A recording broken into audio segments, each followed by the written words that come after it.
juga harus dikondisikan, Bu, anaknya agresif. Nanti kalau ada orang tua protes, ibu harus terima, gitu ya. Maksudnya protes dipukul anaknya atau apa, gitu ya. Karena dengan prinsip kewajaran tadi, ya walau anak itu agresif, gitu ya. Atau mengalami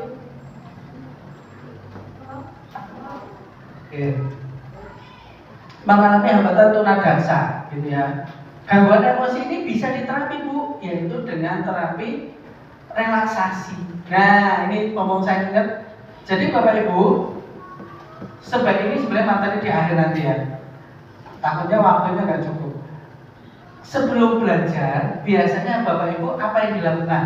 Masuk kelas, buka kelas, terus absen. Terus apa lagi? Berdoa, nyanyi apa? Nasional. Terus langsung belajar. Diskusi, tanya jawab, masalah-masalah. Pelajaran. Terus habis itu belajar. Kabaran anak. Ya, benar, betul. Artinya memang itu tahapannya ya. Nah, Bapak Ibu, kalau tadi Bapak bilang Pak Sulito, ya wah udah 35 tahun ngajar tuh, anak kok nggak siap belajar gitu ya? Iya dong ya. Jangan anak-anak ya, kita jadi kalau Bapak Ibu lanjut kuliah S2 juga di kelas kayak gitulah ya, gitu ya. Anak kuliah juga sama gitu. Jadi gini Bu, ada satu metode yang Bapak Ibu bisa terapkan setiap hari sebelum belajar, dan itu kalau dilakukan secara kontinu akan membuat anak itu memiliki tingkat konsentrasi yang tinggi dan siap belajar, yaitu senam otak. Nah ya, itu semua sudah tahu, semua udah bisa, tapi nggak percaya dan nggak dijalankan, sehingga ya nggak tahu manfaatnya gitu kan. Coba kelas 1 siapa kelas 1? Nah Ibu ya, kalau 2 kelas ya? 3, Masya Allah. Jadi coba kelas 1 dulu dicoba, atau kelas 1 dan kelas 6 ya. Satu kelas saja kalau nggak bisa semuanya. Satu kelas uji coba senam otak setiap hari selama 1 semester.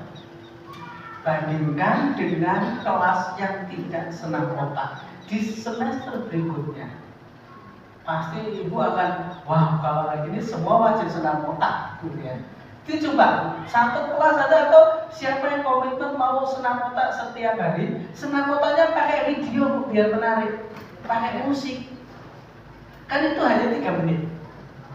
Nah, nanti pelajarannya yang diberikan di jam pertama sama jam setelah istirahat. Kalau yang kelas tinggi, kalau kelas 1 mungkin ya diberikan sekali nggak apa-apa. Setiap ganti pelajaran juga nggak apa-apa, gitu ya. Senam otak. Nah, senam otak itu juga nanti wajib orang tua bisa dan dilakukan di rumah. Karena senam otak itu Bu, sama dengan tubuh kita. Wah, itu gemuk kayak saya umpamanya. Harus olahraga, harus senam, ada senam jantung supaya jantungnya sehat. Ada senam kantong mungkin ya, biar kantongnya tebal gitu ya. Ada senam otak itu untuk mencerdaskan. Itu ilmiah, riset di seluruh dunia diakui. Bahkan kemarin saya ikut seminar internasional dari UK itu juga, sebelum kita ikut seminar itu disuruh berdiri semua. Terus kita diajari senam otak gitu ya. Nah, itu sudah riset dan terbukti. Tapi nggak bisa sekali langsung ini, jadi perlu rutin. Nah, sekarang Bapak Ibu silakan.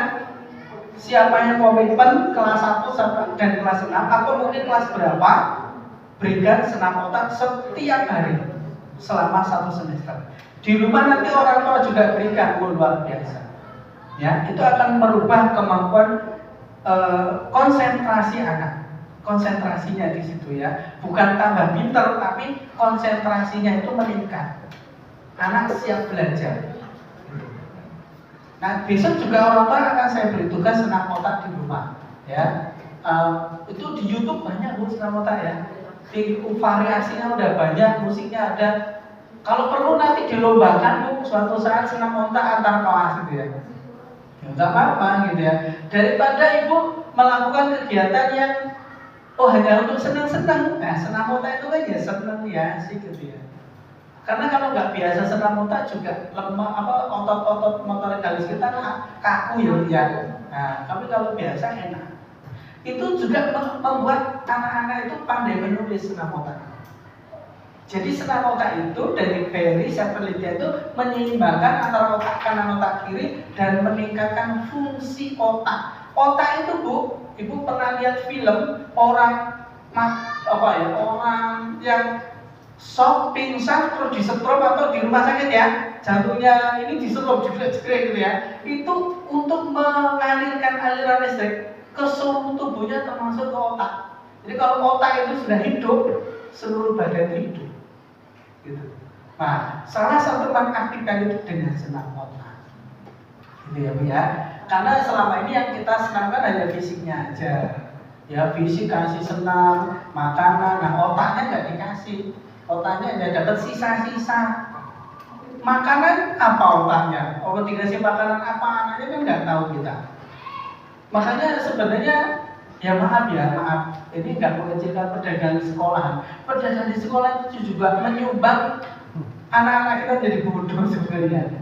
Iya maaf aja. Lah bayangkan loh, jualannya kan ya di semua sekolah itu cilok, saus, pokoknya kayak nggak tahu itu telur beneran apa bukan, telur campur apa ya namanya anak-anak senang. Makanya kalau di sekolah unggulan swasta itu kantinnya sudah terproteksi dia. Yang jualan harus dites, dicek oleh dinas kesehatan, oleh ini gitu ya. Nah kalau di kita umumnya tidak, dan itu menyumbang terhadap kemampuan belajar anak yang semakin meningkat, gitu ya. Oke. Nah, oke. Kemudian ini hambatan emosi anak-anak yang cenderung melakukan tindakan. Nah ini bisa dengan relaksasi napas. Nanti sebelum mungkin ada namanya kira-kira berapa persen Bu yang anak nakal atau anak cenderung agresif, emosional gitu banyak? Mungkin 1, 2, 3 gitu ya. Setiap kelas ada ya? Nah itu bisa Bu.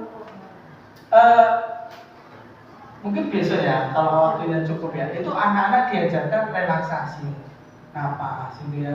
Diajarkan itu di YouTube ada semua. Ibu bisa melakukan itu, mamanya belajar nih ya.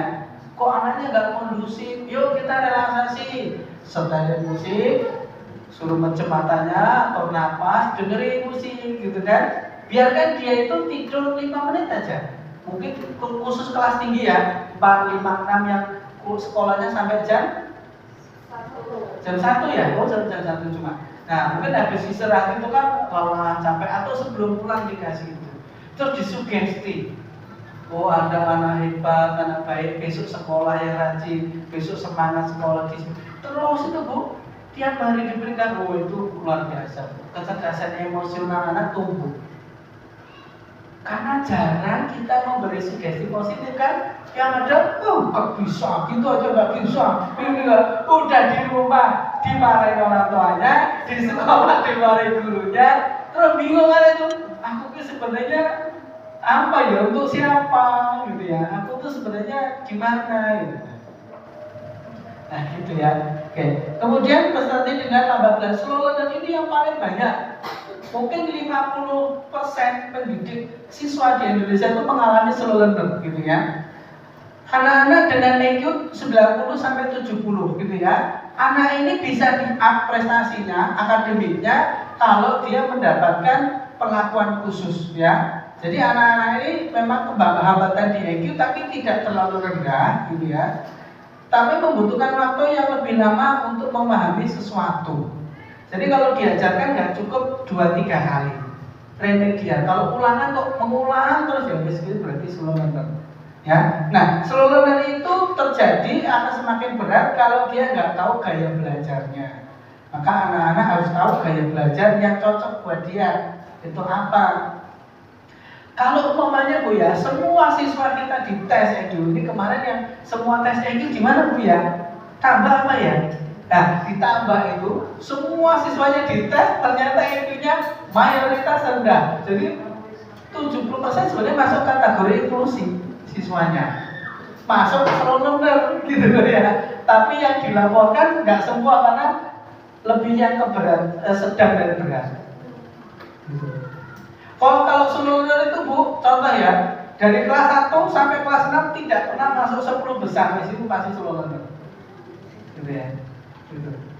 Itu kecenderungan dan itu banyak sekali. Dan ini masih anak-anak masih bisa di-up dengan suplemen, ya. Suplemen itu sangat penting tapi harus dipilah. Tidak semuanya cocok. Nah, itu perlu konsultasi dengan dokter anak itu. Gangguan belajar spesifik seperti disgrafia, susah menulis, pinter baca tulisannya jelek nggak kebaca. Dia sendiri suruh baca bingung. Ayo dibaca, bingung baca tulisan sendiri. Diskalkulia, baca pinter, nulisnya bagus, itu nggak bisa. Hafalan hitungan, matematika sampai gurunya marah-marah nggak bisa. Itu diskalkulia itu kebanyakan siswa kita.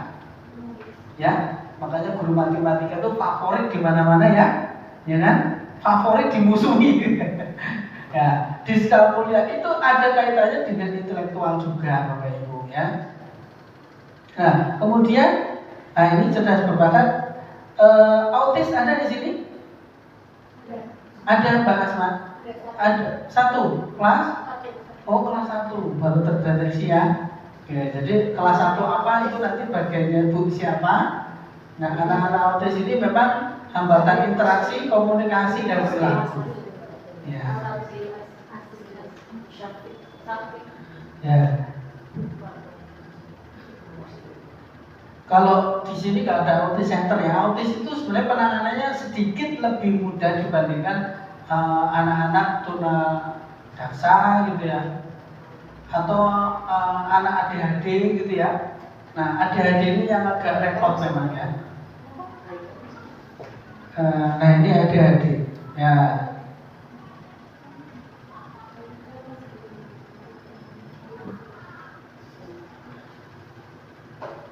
Nah, ADHD gejalanya ya, sulit perhatian, sulit mengikuti petunjuk, sulit menyelesaikan pekerjaan, pemalu atau menarik diri dari sosial. Sebenarnya anak ADHD itu tidak percaya diri. Ya, sebenarnya dia punya gangguan psikologi, tidak percaya diri, tapi dia makanya bergerak aktif terus untuk menghilangkan perasaan cemas, dia semakin marah energinya semakin besar, gitu ya. Semakin dipermalukan dia semakin besar energinya. Terlihat tidak rapi dan ceroboh, lamban dalam merespon. Nah, kemudian tipe 1 ADHD hiperaktivitas, sulit perhatian, mudah gelisah, impulsif, dalam berbicara itu diulang-ulang gitu ya. Terlalu banyak bicara, sulit menunggu giliran, suka menyela dan mudah marah. Jadi kalau dia mau suruh latihan antri, ayo antri apa aja, dia kok belakang gitu ya. Antri makan ya Bu ya? Iya. Kalau antri yang diajari antri umpamanya, ayo belajar antri, itu dia jangan ditaruh di depan atau di belakang, dia malah suruh ngatur barisan. Itu yang nggak antri atur, lari sana, tenang ya, disuruh ngatur gitu, dia kan harus gitu. Kalau suruh ikut ngantri ya nggak bisa. Suruh bantu ikut ngantri ngatur temennya yang baris itu, dia tuh gitu ya. Nah itu. Makanya kalau senang, upacara Senin, anak-anak hiperaktif itu kalau datang paham, itu yang salah tuh ditertibkan, lari dia ke sana, ayo, balik dia kalau ngomongin temennya, gitu ya. Dia harus gitu, harus dimanfaatkan potensinya yang tidak ada tolahnya itu ya. Gitu. Kalau marah, dia marah, itu jangan taruh di ruangan atau ditutup gitu ya. Kalau lagi belajar, kalau anak hiperaktif marah, suruh keluar. Sama ibunya orangnya, keluar dulu nggak apa-apa. Mungkin dia mau lari, mau guling-guling, biarkan. Amuk, nggak apa-apa, iya. Itu dia harus dilampiaskan, Pak. Jangan kalau marah-marah ditekan, peluk itu nggak bisa. Itu malah dia menjadi-jadi. Kalau memang dia agresif, marah saat belajar, buat keluar dulu. Ya, suruh diajak ke pendopo, dia mau lari-lari, guling, biarin, itu harus dilampiaskan. Dia belum nggak bisa kontrol emosinya. Kalau kita kan marah, dia udah bisa nahan diri ya. Kalau anak-anak ADHD itu nggak bisa.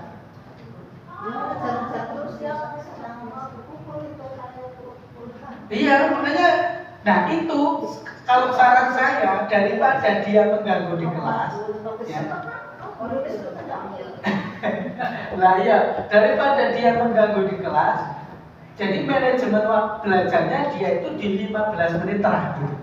Nah ini buat Bapak Ibu ya, yang ngajar inklusi di kelas, kan belajar satu pelajaran itu berapa menit? 35 kali 2 apa kali 1? 35 menit sejam. Rata-rata berapa jam? 3 jam istirahat, 3 jam. Tapi satu pelajaran 3 jam tuh. Oke, sekarang ini kalau umpamanya ibu itu ngajar 1 jam pelajaran 35 menit ya.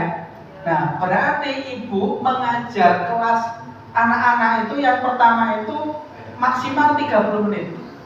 Maksimal, tapi kalau bisa itu sebenarnya disisakan 15 menit terakhir untuk ngajari anak yang inklusi. Jadi umpamanya belajarnya 1 jamnya 4, kok 35 kok nggak 45 tuh? 35. Oh 35 ya? Oke, berarti 15 menit terakhir umpamanya, ini matematika kurang 15 menit dihentikan. Berarti 15 menit terakhir ibu-ibu khusus ngajari yang inklusi. Yang reguler kasih tugas. Nah, kan ibu udah ajarin nih 1 tambah 1, terus dikasih soal 15 menit terakhir. Nah, 15 terakhir itu ibu-ibu fokus yang inklusi. Itu kalau mau nanti di kurikulum PPI seperti itu. Ya, jadi 15 menit terakhir untuk anak inklusi. Gitu. Dan tidak boleh dikasih soal, hanya diajarkan kalistung dasar. Hitung-hitung, umpamanya yang normal 1 kali 20 kali dia cuma 1, 2, 3 itu hitungan biasa. Kalau dia dasarnya belum bisa, harus dikuasai dulu sampai bisa. Oke, kemudian pengobatan terapi untuk anak adik-adik dengan obat. Obat ini harus konsultasi ke dokter. Terapi sensor integritas, di sini harus ada terapis, biasanya okupasi atau apa di rumah sakit gitu ya.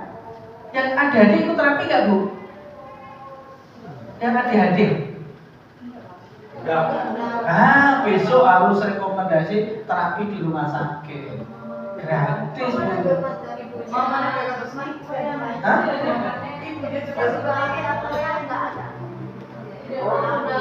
Turunan. Ya bisa jadi genetik. Tapi dia kalau nggak diterapi nanti akan seperti itu terus, keturunannya tambah jadi seperti itu. Dia ada terapi musik dan suara, play terapi juga. Nah,